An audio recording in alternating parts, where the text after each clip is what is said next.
अस्सलाम वालेकुम। किसी से हसद ना करो, बल्कि ख़ुद भी मेहनत करके हासिल करने की कोशिश करो। खूबसूरत लोग लाज़मी नहीं कि अच्छे हों, लेकिन अच्छे लोग हमेशा खूबसूरत होते हैं। समझदार वही है जो बारिश आने से पहले ही छाता खोल लें।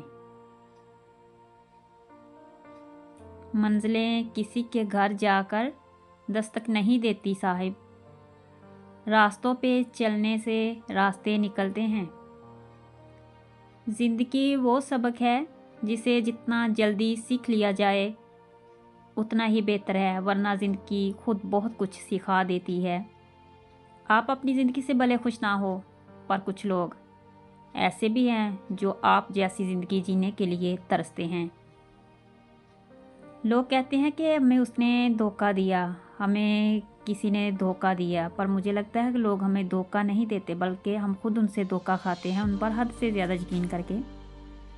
लोग एक दूसरे के साथ इसलिए नहीं रहते कि वो बातें भूल जाते हैं, बल्कि इसलिए रहते हैं कि वो माफ़ कर देते हैं।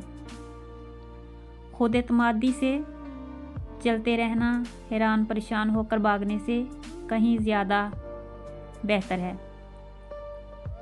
इंसान ना करना चाहे तो कोई काम नहीं कर सकता, जब तक वो दिल से ना चाहे।